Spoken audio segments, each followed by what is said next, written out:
करने दीजिए ना भाई, सीबीआई, ईडी, इनकम टैक्स। आओ भैया, मोस्ट वेलकम। हम तो न्योता देते हैं सीबीआई, इनकम टैक्स के लोगों को, ईडी के लोगों को कि आओ मेरे घर में दफ्तर खोल लो, तब जाकर के शांति होगी। द लाइव टीवी, सच सबसे आगे। नमस्कार, मैं हूं रंजीत झा और आप देख रहे हैं द लाइव टीवी।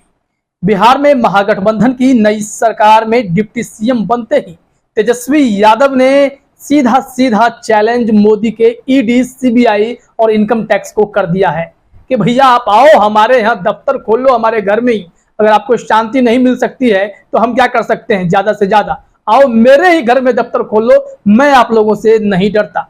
आइए सुनते हैं तेजस्वी यादव ने दरअसल कहा क्या है। करने दीजिए ना भाई, सीबीआई, ईडी, इनकम टैक्स। आओ भैया, मोस्ट वेलकम। हम तो न्योता देते हैं सीबीआई, इनकम टैक्स के लोगों को, ईडी के लोगों को कि आओ मेरे घर में दफ्तर खोल लो, तब जाकर के शांति होगी। और तब भी ना शांति हुई हो तो हम उससे ज्यादा हम क्या कर सकते हैं। तो सुना आपने, तेजस्वी यादव ने सीधा चैलेंज किया है मोदी के ईडी, सीबीआई, इनकम टैक्स जैसी संस्थाओं का, जिसका केंद्र सरकार लगातार दुरुपयोग करती नजर आती है। बार बार किसी न किसी नेताओं के घर इन दिनों रेड की जा रही है, छापेमारी की जा रही है। तो बिहार में तो बीजेपी औंधे मुंह गिर चुकी है, होश तो हो नहीं रहे हैं, तो भाजपा वाले बौखलाए हुए हैं। वो करेंगे तो क्या करेंगे, ज्यादा से ज्यादा ईडी, इनकम टैक्स, सीबीआई, इन सब की रेड फिर से लालू परिवार के घर करवा सकते हैं, पुरानी फाइलों को खोलने की कोशिश कर सकते हैं। लेकिन तेजस्वी यादव ने साफ ऐलान कर दिया है कि हमें आप लोगों से अब डर नहीं लगता है, आपको जब आना हो आइए, हमारे घर में आपका स्वागत है। और यहाँ पर देखिए, बिहार के मुख्यमंत्री नीतीश कुमार ने भी आज प्रतिक्रिया दी है। उन्होंने कह दिया है कि जो इसका दुरुपयोग करेगा जनता उसको समझा देगी। आइए सुनते हैं नीतीश कुमार ने कैसे तेजस्वी यादव को बड़ी हिम्मत दी है। उन्होंने कह दिया है कि केंद्र में अगर ईडी का दुरुपयोग किया जाएगा, सीबीआई का दुरुपयोग किया जाएगा, तो फिर जनता उन्हें समझा देगी। सुनते हैं नीतीश कुमार को। ईडी और सीबीआई का मिसयूज हो सकता है बिहार में, ईडी और सीबीआई का मिसयूज हो सकता है।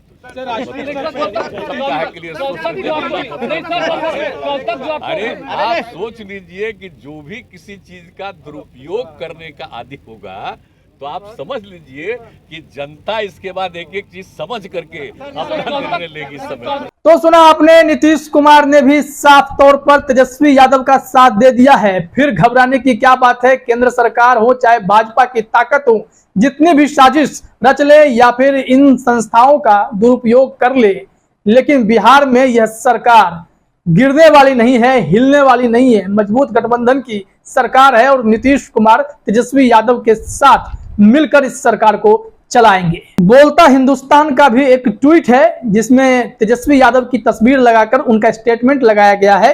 सीबीआई और ईडी मेरे घर में आकर ऑफिस खोल लें, मैं इनसे नहीं डरता।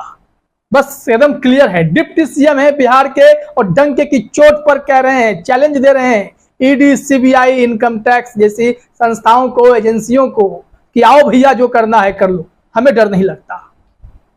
अब चलिए पूरी घटनाक्रम को जरा सिलसिलेवार तरीके से समझने की कोशिश करते हैं कि लालू प्रसाद यादव के पीछे बार बार सीबीआई छोड़ने का क्या मतलब था। इसी साल का हिसाब लेते हैं, बाकी तो आप लगातार जानते हैं 2017 में भी जब सरकार पलटनी थी तो उस वक्त बीजेपी, सुशील मोदी समेत कई ऐसे लोग लगातार लालू परिवार पर हमलावर होते थे। एक के बाद एक छापेमारी कराई जाती थी, उसी पुरानी फाइलों को फिर से खोल दिया गया। रेलवे भर्ती घोटाला जैसे के आरोप लगाकर इन फाइलों को खोलने की कोशिश की गई और इसमें भी रेड का कार्यक्रम शुरू हुआ। सीबीआई को लगा दिया गया काम पर। क्यों? क्योंकि नीतीश कुमार भाजपा की साजिश को अप्रैल मई के महीने में ही भाप गए थे और तभी से यह प्लानिंग होने लगी थी कि किसी न किसी रूप में नीतीश कुमार तेजस्वी यादव का साथ दे सकते हैं। और इससे जुड़ी खबरों को तब बल मिल गया जब इफ्तार पार्टी में नीतीश कुमार तेजस्वी यादव के यहाँ गए थे, तेजस्वी यादव नीतीश कुमार के यहाँ आए थे। खैर, सबसे पहले जरा उस घटनाक्रम को समझते हैं कि तारीख क्या थी। 20 मई 2022 को लालू यादव के घर सीबीआई की रेड पड़ी थी। 17 ठिकानों पर रेड की गई थी। नवभारत टाइम्स का आप यह स्क्रीनशॉट देख सकते हैं। वहां पर रावड़ी आवास में रेड किया गया था, पटना, गोपालगंज, दिल्ली, इन जगहों पर टोटल 17 ठिकानों पर रेड कर दिया गया था और फिर वहां पर दिन भर रात भर हंगामा चलता रहा, वह सबने देखा था।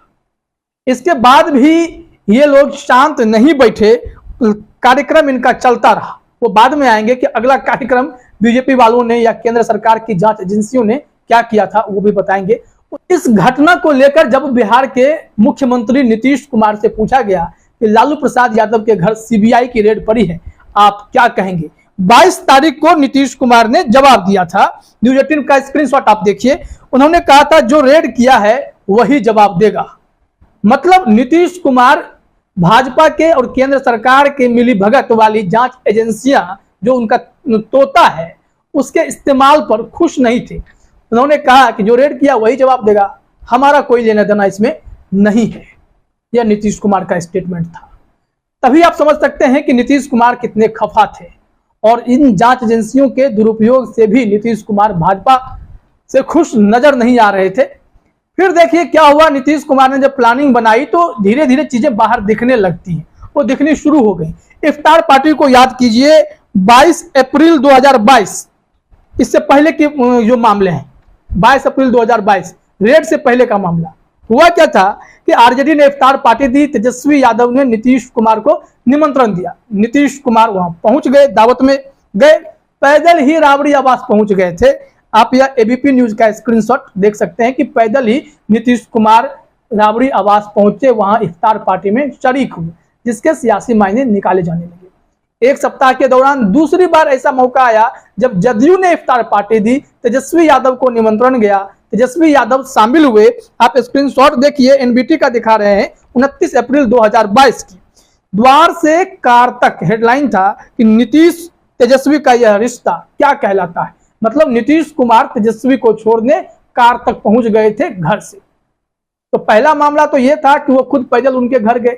दूसरा मामला यह हो गया कि तेजस्वी यादव को कार तक छोड़ने आए।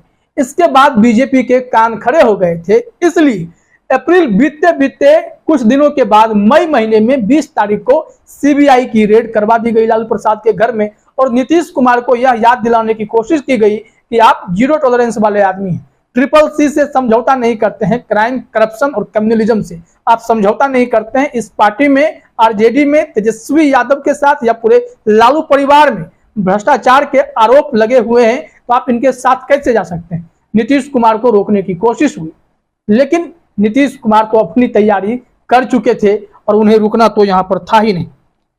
फिर भी जब भाजपा को यह लगा कि नीतीश कुमार मानने वालों में से नहीं है, तो फिर 27 जुलाई 2022 को सीबीआई की रेड कराई गई लालू यादव के करीबी भोला यादव के घर। भोला यादव उनके ओएसडी रहे थे जब वो लालू प्रसाद यादव रेल मंत्री थे। बाद में भोला यादव जो है विधायक भी बने। इसके बाद भोला यादव को गिरफ्तार कर लिया गया। इससे लगा कि नीतीश कुमार तो अब कम से कम आरजेडी के पाले में तो नहीं जाएंगे, महागठबंधन का साथ तो नहीं देंगे। बावजूद इसके बीजेपी सुनने वाली कहां थी। कई ऐसे घटनाएं बैक टू बैक होती रही। केंद्र सरकार ने अग्निपथ योजना जबरदस्ती पूरे देश को थोप दिया, जिसके बाद नीतीश कुमार नाराज हो गए, वो खामोश थे। जदयू वालों ने हमला शुरू किया क्योंकि बीजेपी वालों ने खुला प्रहार करना नीतीश कुमार पर, उनके प्रशासन पे करना शुरू कर दिया था। इन सब से नीतीश कुमार लगातार आहत हो रहे थे। बाद में उन्होंने कहा भी कि हमें अपमानित किया जा रहा था, जदयू को तोड़ने की कोशिश हो रही थी। तो इन सब के बाद उन्होंने अलग होने का फैसला कर लिया।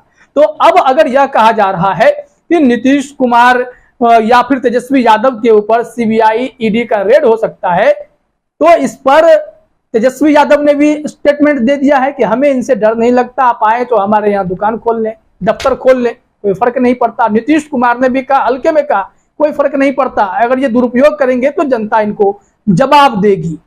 आपको बता दें कि तेजस्वी यादव ने एक बार नीतीश कुमार पर ही आरोप लगा दिया था कि आपके सरकार में, बीजेपी के साथ गठबंधन वाली सरकार में 15 सालों में 55 घोटाले हो गए हैं। तो उन 55 घोटालों का वो हिसाब बता रहे थे, पूरा कच्चा चिट्ठा लेकर के बैठे हुए थे। तो क्या अब नीतीश कुमार पर भी इस तरह के शिकंजे कसे जा सकते हैं, ईडी सीबीआई का दुरुपयोग किया जा सकता है, इस तरह के आरोपों पर बस क्या इन लोगों को भेजा जा सकता है जांच एजेंसियों को? इस वजह से नीतीश कुमार से भी यह सवाल पूछ दिया गया था और उन्होंने जो जवाब दिया उससे साफ है कि ताल ठोक दिया गया है कि नरेंद्र मोदी जी, हम लोग आपसे नहीं डरते हैं, आप अपने जांच एजेंसियों के सहारे जो मनमानी करना चाहते हैं कर सकते हैं, हमें फर्क नहीं पड़ता। फिलहाल इस वीडियो में इतना ही। आप सभी का हमसे जुड़ने के लिए बहुत बहुत धन्यवाद। द लाइव टीवी, सच सबसे आगे।